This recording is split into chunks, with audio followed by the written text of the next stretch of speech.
Assalomu alaykum. Omadli platformasiga xush kelibsizlar. JavaScript kursimizni 26-darsini boshlaymiz. Bu darsimizda DOM bilan ishlash, elementlar qo'shish, o'zgartirish va o'chirish shularni ko'rib chiqamiz.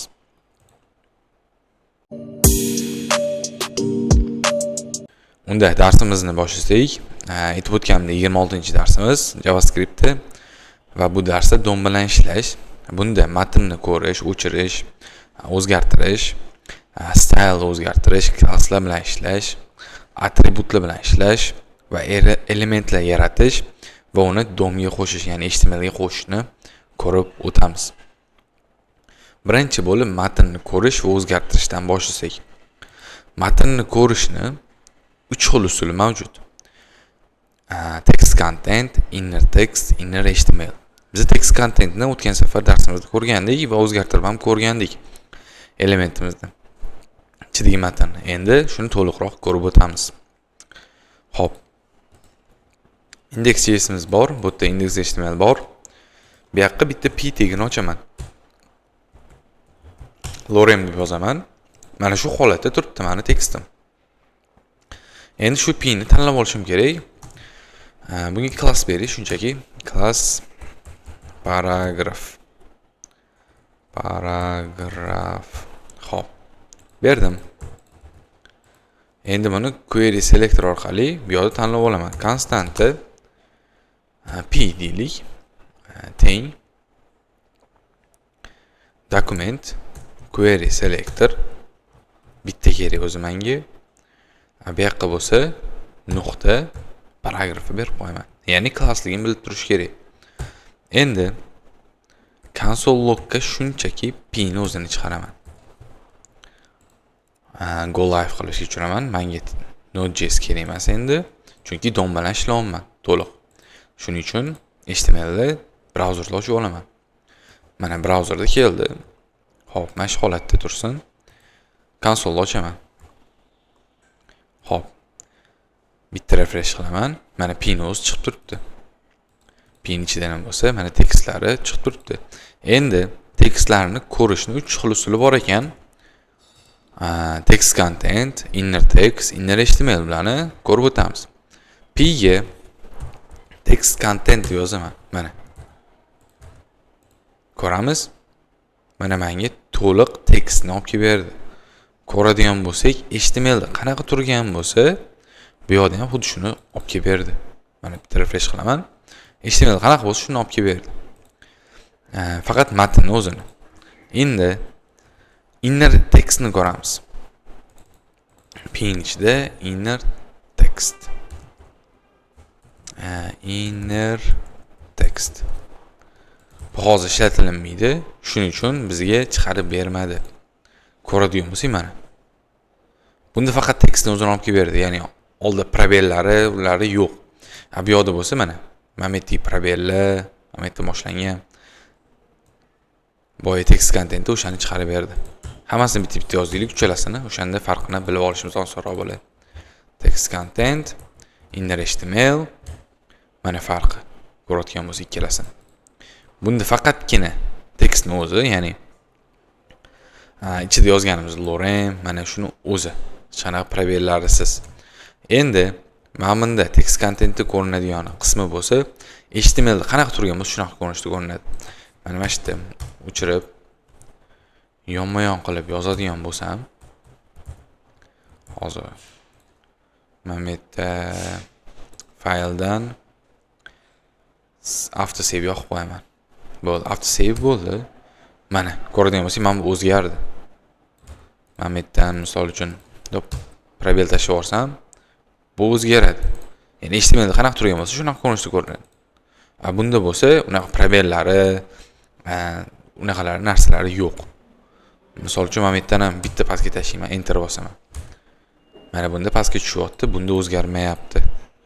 Bunda aniq tekstni olsak bo'ladi. Bunda bo'lsa, HTML qanaqa turgan bo'lsa, shu ko'rinishda tekstni o'zini olamiz. Endi bizda yana bitta usuli bor. Bu console log p dan inner HTML. Inner HTML deymiz. Xo'p, bunda mana ko'rinishda chiqdi. Endi buni aniqroq ko'rish uchun, farqini bilish uchun bu yoqqa yana bitta pi qo'shaman yoki mana shuni o'zini spanga urayman. Span deylik. Mana shuni olaman-da, mana shu yerga qo'yaman. Bunda span bilan ko'rinishi, bunda spani yo'q, lekin qanaqa turgan bo'lsa shu ko'rinishda turibdi. Bunda bo'lsa faqatgina tekstning o'zi. Endi yanada yaxshiroq ko'rish uchun men bu spanga style beraman-da. Color red. Hop, refresh. Mana bunda qizil bo'ldi.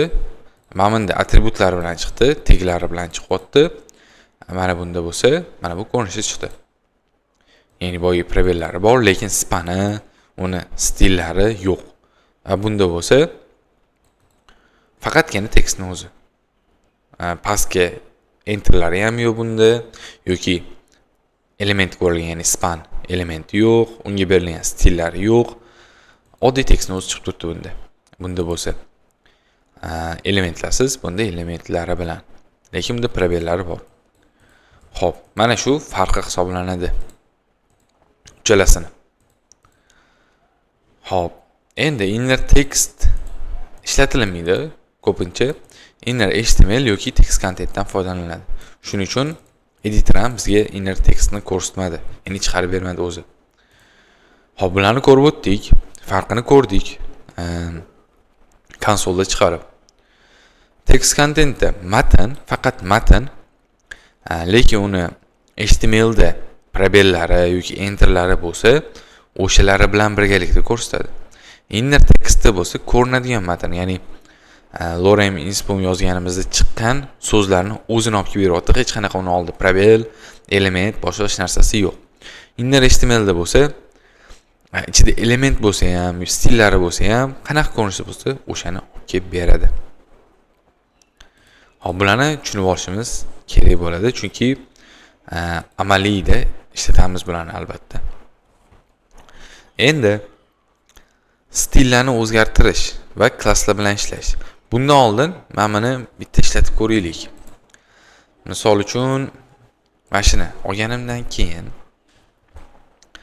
menga prompt kelsin.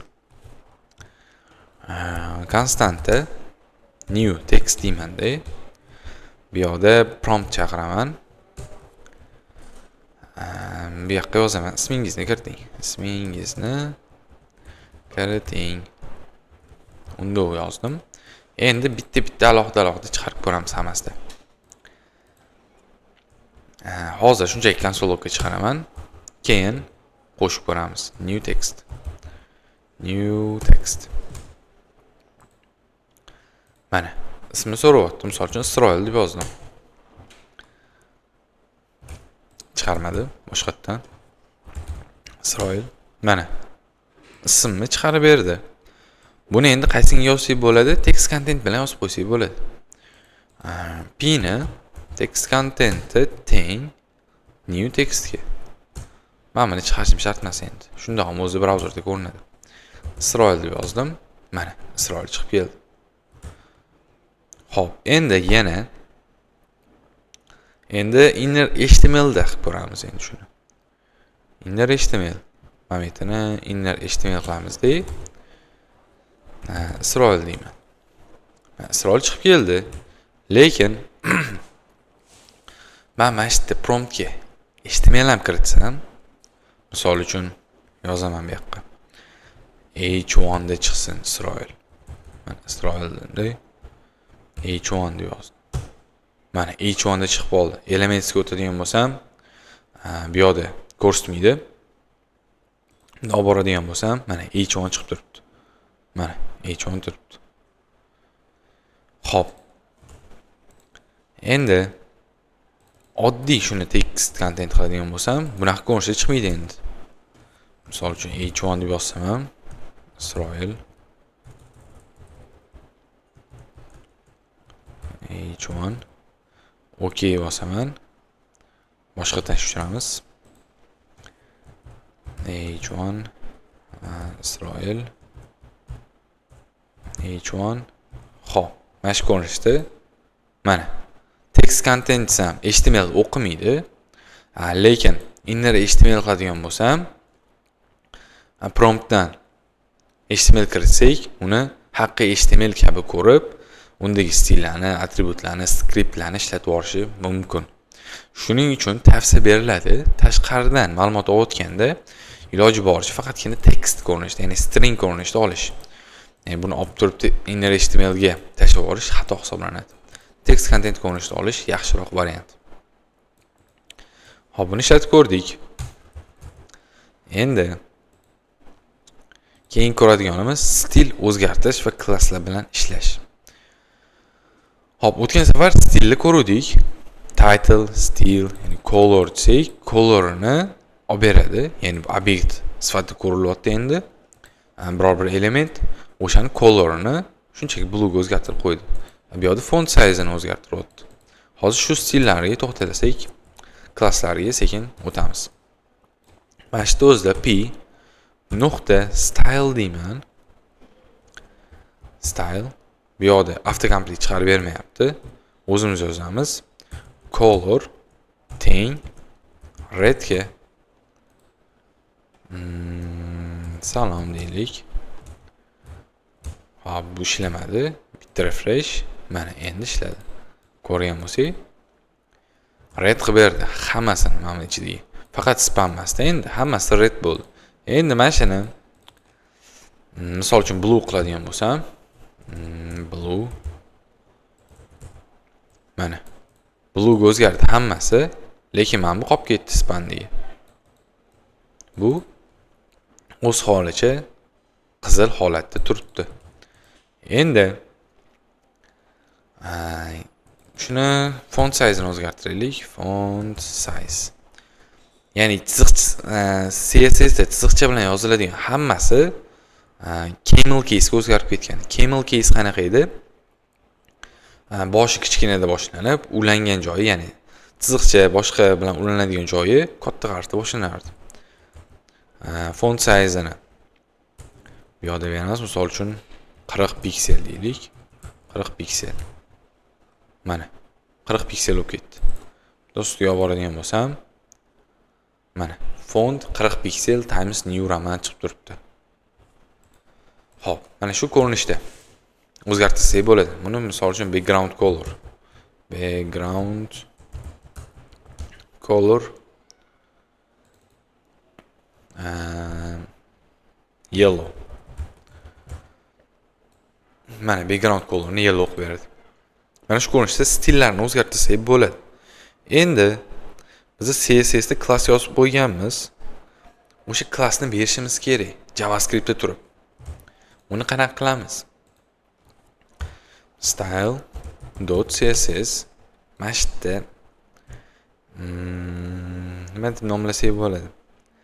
Misol uchun market deylik. Background'ini yellow qilib beradi. Background color yellow qilib bersin. Qo'shimchasiga font size-ni oshiradi. Misol uchun 22 piksel qilsin. Keyin colorni ham boshqacha rangga Alice Blue ga o'tkazsin. Shu marketni qo'shishim kerak. Mana shu p tagiga. Mana o'chiraman. Hozir hech qanaqa stil yo'q. Shunga p tagini JavaScriptdan turib qo'shishim kerak. Qanaqa qilaman desa, mana bu yozilgan class listiga add qilishim mumkin ekan. Ya'ni qo'shish degan. p.class list add desam qo'shib berar ekan. Bu chaqiraman, bu funksiya va ichiga klassni oladi. Endi beraman. Market deyman. Endi ko'radigan bo'lsak, mana. Hop, ishlamadi. Paragraf market turibdi. Nega ishlamadi? Ko'ramiz. Market mana CSS ulamadik chunki link deyman-da, ulab qo'yaman CSS-ni. Mana endi ishladi. Ko'rgan bo'lsangiz. Rangini qora qilsak bo'lar ekan. Xo'p, mana shu ko'rinishda qilamiz. Mana. Add qilsak klassni qo'shib qo'yar ekan. Buni mana bu yerdan ko'rsak bo'ladi. Paragraf o'zini klassi p ni, ya'ni HTML deb berganim, Endi JavaScriptda turib marketini berib qo'ydim. HTMLda yo'q. Mana ko'radigan bo'lsangiz, paragraf market degan klassi yo'q. Endi o'chirish imkoniyati ham mavjud ekan bizda. Shuni HTMLda berib qo'yaylik. Market mana turibdi. Men buni o'chiraman. Mana o'zgarmashdimi?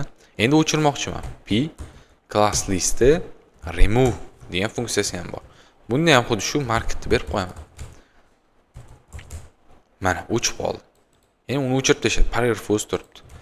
Endi toggle degani ham bor bizda. Toggle. Nima qiladi bu? Bo'lsa qo'shadi. Ya'ni market degan class HTML da yozib qo'yilgan bo'lsa yoki oldindan bor bo'lsa, o'chirib tashlaydi, olib tashlaydi. Bo'lmasa qo'shib qo'yadi. Mana HTML da bu market bor edi. Shuning uchun JavaScript ga keldi, o'chirib qo'ydi. Endi bu yoqdan olib tashlasam, bu yoqda paydo bo'lib qoladi. Ya'ni aytganimdagi bor bo'lsa o'chirib tashlaydi, yo'q bo'lsa qo'shib qo'yadi. Toggle qiladigan shu. Ya'ni toggle degani o'zi almashtir degani. Bu tekshiryapti как. Klassi bo'lsa o'sha marketni berib qo'y. Bo'lmasa, mana. Bo'lmasa marketni berib qo'y. Bo'lsa marketni o'chirib tashlab, bo'sh string berib qo'y. Как shunga o'xshash, ichida ishlatyapti. Ya'ni tekshiryapti ichida. Bu yoqda bermaganmiz, demak qo'shib qo'yadi. Bu yoqda bersak yoki oldinroq berib qo'ysak, marketni mana shu yerdan, misol uchun p class list add sam market sam avtomatik tarzda qo'shilgan bo'lsa, bu endi bor deb hisoblasa, bu yoqda o'chirib tashlayapti. Endi remove qiladigan bo'lsa, demak yo'q bo'ladi market. Bu yoqda qo'shib qo'yapti. Mana qo'shib qo'ydi demak. Bu yoqda add qilaylik. Mana o'chirib qo'ydi. Mana shu singari ishlatsak bo'ladi. Xo'p, bu stilni o'zgartirish va klass qo'shish edi. Qo'shish, o'chirish, bor bo'lsa o'chiradi, bo'lmasa qo'shadi. Toggle'da. Shularni ko'rib o'tdik. Add, remove, toggle. Hammasi belgilab olingan, ya'ni selektorlar orqali tanlab olingan elementlarga ishlatiladi. Misol uchun p ga ishlatdik biz. Buni xohlagan elementlarga ishlatsak bo'ladi. Xo'p, endi atributlar bor bizda.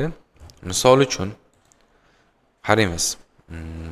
Image bu yoqdan nature deb qidiraylik. Kartinka.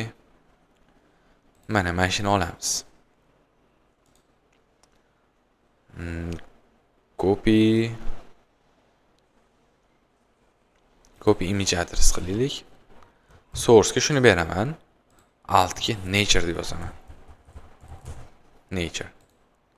Mana bizda rasm chiqib keldi. Endi shu rasmni momentda p ni o'chirib tashlaganga xato beryapti. P yo'q sanda, shuni ishlata olmaysan deyapti. Xo'p, nature turibdi. Rasmimiz. Endi shu joyida men image dagi source o'zgartirmoqchiman yoki altni o'chirib tashlamoqchiman. Qanaqa qilaman JavaScriptda? Ya'ni atributlar bilan ishlash. Ko'ramiz. Set atribut qilib atributni o'zgartirishimiz mumkin. Get atribut qilib ichidagi qiymatni olishimiz mumkin. Remove atribut qilib o'chirib tashlashimiz mumkin ekan. Endi image men JavaScriptda ushlab olishim kerak. Buning uchun class bering. Class my image. Bu yoqqa o'taman. Constanta image teng deyman.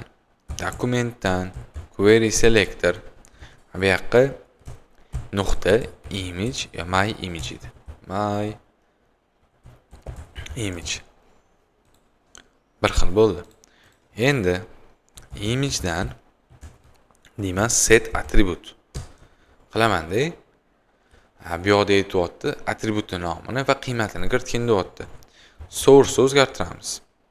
Alt o'zgartiraylik. Alt. Bu yoqqa bo'lsa nature emas. Endi tabiat o'zbekchasiga yozib qo'yamiz. O'taman, elementlarni ochadigan bo'lsam, image turibdi, alti tabiatga o'zgarib qo'ygan. Boshidan ham tabiatdir balki, buni o'chirib qo'yamiz. Mana ko'radigan bo'lsangiz, nature turibdi. Ya'ni JavaScriptni o'zi o'zgartirib keldi hozir mana shuni. Tabiatga. Mana tabiat. Endi image linkini olmoqchiman mana shundan turib. Image deyman-da. Get attribute deyman. Attribute nomini kiritganda source o'zini olaman. Endi bu hech qanaqa ko'rinmaydi menga, chunki ko'rinishi uchun ismini yozmadim. Console logga xuddi shuni olib tashlayman. Xo'p. Console ochadigan bo'lsam, mana linkini olib kelib berdi mana shuni. Ya'ni JavaScript bilan hozir HTML turgan imageni source'dagi link olib kelib oldim. Altidagi ma'lumotni o'zgartirib qo'ydim, ya'ni nature tabiatga. Shunaqa imkoniyati bor. Endi image deyman-da, remove attribute bor ekan. Remove attribute, ya'ni o'chirib tashlash attribute degani. Alt deb turib, altni o'chirib tashlayman. Element o'tadigan bo'lsam, boyiga nature ham yo'q, tabiat ham yo'q. Altni o'zi ham tek tugi bilan yo'q. Endi shu yerda source o'chirib tashlamchi nima bo'ladi? Mana source yo'q. Shunchaki alting bor, o'sha alt o'z tabiat chiqib turibdi. Mana shu ko'rinishda ishlaydi, ya'ni ishlata olamiz. Attributlar bilan ishlash imkoniyati bor JavaScriptda turib. Mana shu holatda attributlar bilan ishlasak bo'lar ekan. Xo'p, bu attributlar bilan ishlashida endi JavaScriptdan turib yangi element yaratish. Misol uchun, menga boya promptdan ma'lumot olganimda bor p ga yozib qo'ydim. Endi o'shani yangi p yaratib, bitta div ichiga qo'shib yuboray. Qanaqa bo'ladi? Ko'ramiz. Birinchi o'chiraman. Bitta div ochaman bu yoqqa. Div class beraman, container deyman, container. Bo'ldi, ichida hech narsa yozmayman. Bu yoqqa o'tamiz, constante container document query selector. Bu yoqqa dokumentni berib qo'yaman. Dokument, hop. Dokument emas, container. Mametdagi container bu yodigi bilan bir xil bo'lishi kerak. Lekin men bu o'zgaruvchi bir xil bo'lishi shart emas. Buni xohlaganimcha nomlasak bo'ladi. JavaScript qoidalariga bo'ysungan holda albatta. Endi element yaratishni ko'ramiz. Document create element qilib turib, nima element yaratmoqchiligimizni yozib qo'yarkanmiz. Bo'ldi, easy. Constante new element deymizda, teng document create element bor ekan mana. Chaqirdim. Endi nima element yaratmoqchisan deyapti. Mana shuncha elementim bor. Xohlaganingni yaratyapti. Biz misol uchun mana shunda h1 yarataylik. Katta harflar chiqib tursin. New element deyman-da. Hop, new element yaratildi. Konsolga shunchaki chiqaraman new element. New element. Konsolni ochaman mana h1 chiqdi. Ichi bo'm-bo'sh turibdi hozir. Endi men element yaratdim deylik. Endi qanaqa qo'shaman oddiy domga? Ko'rinmayapti-ku hozir. O'shani ko'ramiz endi. Domga qo'shish. Document body turibdi, append child. Biz mana shu holatda body'ning o'rniga o'zimiz xohlagan elementga qo'shib qo'yishimiz mumkin. Bizda container bor. Shu konteyner ichiga new element qo'shmoqchimiz. Shuni qilib ko'ramiz. Birinchi new elementga ma'lumot beraylik. Text content Isroil deymiz. Amontek deylik. Hop, Amontek. Hop, hozir hech narsa ko'rinmayapti mana. Endi container append child bor. Buyoq qilamiz, node bergin deyapti. Node boshida aytayotganimdek HTML da hamma narsa node hisoblanadi. Ya'ni elementimiz ham. Shuni yangi elementni mana shunga beraman. New element. Berdim. Mana Amontek chiqib keldi. Bu hozir ko'radigan bo'lsak, div ichida turibdi. Mana div container, uning ichida H1 turibdi. Endi yana bitta yarataman-da shundan. Bu oddiy p bo'lsin. New element p deylik. P. Endi new element p ga text contentiga salom yozib qo'yaman shunchaki. Yana append child deyman-da. New element p ni berib qo'yaman. Mana salom ham chiqib berdi. Bu ham konteyner ichida. Xo'p. Mana shu ko'rinishda qo'shib ketsak bo'lar ekan. Ya'ni append child bizga konteyner bersak, ya'ni qaysi elementga qo'shilish kerakligini bersak va qaysi element qo'shish kerakligini aytsak, bu o'zi append childning o'zi bizga ishni bajarib beradi. Ya'ni domga borib yangi element qo'shib keladi. Xo'p. Hozir append childni ko'rdik. Bu faqatgina bitta usul emas. Buni usullari, boshqa usullari ham bor. Ya'ni biror bir divimizga yoki konteynerimizga, elementimizga child qo'shmoqchi bo'lsak, yoki uni oldiga element qo'shmoqchi bo'lsak, ichiga element qo'shmoqchi bo'lsak, boshqa usullarimiz ham bor append childdan tashqari. Bularni ko'rib chiqamiz. Append child oxiriga qo'yadi. Parent beriladi, ya'ni qaysinga qo'shmoqchiligimiz va nimani qo'shmoqchiligimiz. Buni ko'rdik mana. Bu yoqda konteynerga new elementni qo'shmoqchimiz dik. Va ketma-ketligi qanaqa bo'ldi? Omontek birinchi qo'shildi. Xo'p, keyin salom. Salom omontekni ustiga qo'shilib qolmadi, ya'ni boshiga qo'shilib qolmadi. Tagidan qo'shildi. Endi joy almashib qolmadi. Buning uchun append childdan foydalansak bo'ladi. Endi buni ham o'zgartirish imkoniyati bor. Prepend desak, boshiga qo'shib qo'yar ekan.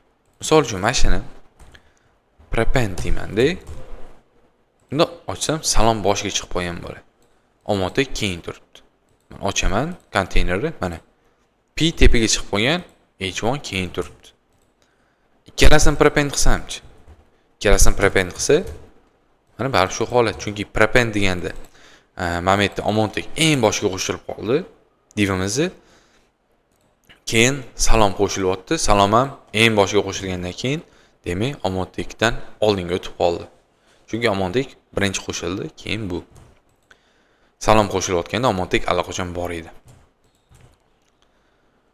Xo'p. Keyingisi insert before. Bu nima qilib beradi? Belgilangan element oldiga dot. Ya'ni ichiga emas-da, oldiga. Buni ko'ramiz. Parent deb bergan dotda, insert before bergan dotda. Endi parentga misol uchun konteyner bo'lsin. Bu yoqqa bitta p ochaylik. Ya'ni mana buning ichida p ochaylik. Chunki bizga yangi element va eski elementni bergan dotda. Xo'p, bizda mastga yozaman, class deyman-da. Old deylik. Shu oldni olaman. Bu yoqdan.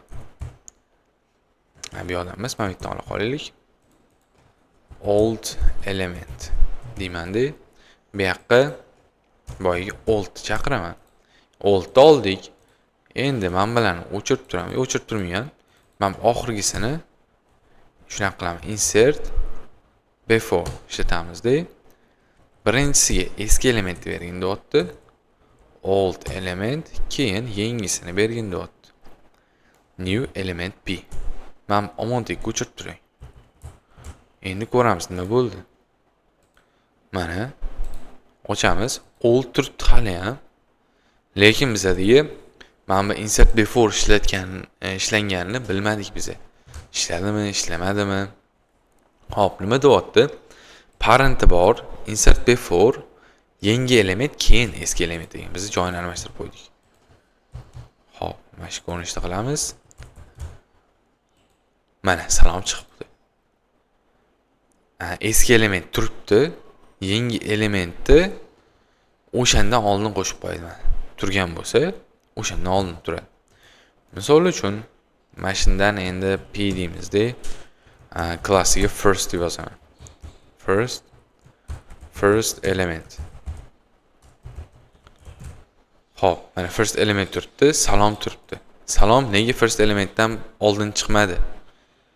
Chunki old classli p ni oldiga qo'shilishi kerak edi, ya'ni tepasiga. Shunda bu to'g'ri ishlayapti. Prepend qilganimizda, ya'ni konteynerga prepend qilganimizda hammasidan birinchi qo'shilardi salom.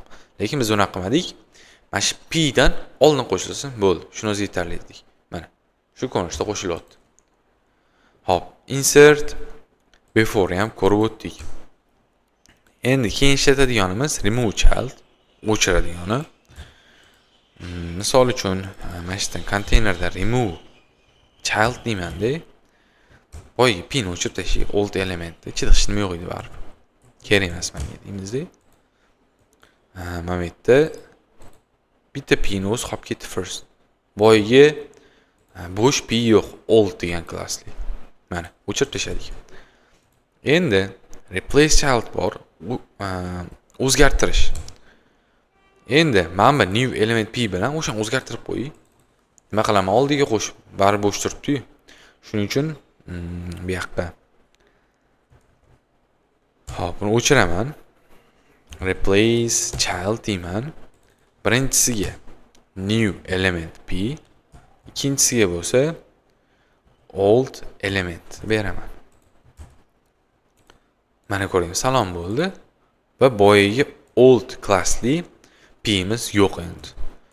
Mana shu ko'rinishda ishlasak bo'ladi. Replace child, remove child ko'rdik, insert before, prepend, append child bilan ko'rib o'tdik. Bular barchasi tez ishlatiladiganlari asosan append child, prepend va remove child, replace child ishlatilinadi. Insert before ko'p qo'llanilmaydi. Xo'p, bugungi darsimiz shu.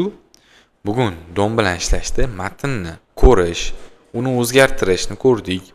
Stylelarni o'zgartirish, klasslarni qo'shish, o'chirish, toggle qilish va atributlarni ko'rdik. Unda ham o'chirish, o'zgartirish, qiymatini olishni. Elementlarni ham ko'rib o'tdik. Elementni yaratish, uni DOMga qanaqa qilib qo'shishni ham ko'rib o'tdik. Ya'ni asosiy xatga qo'shilish kerakligi, nima qo'shilish kerakligi yoki qaysi o'rniga qo'shilish kerakligi, qaysi o'chib ketish kerakligi hammasini ko'rib o'tdik.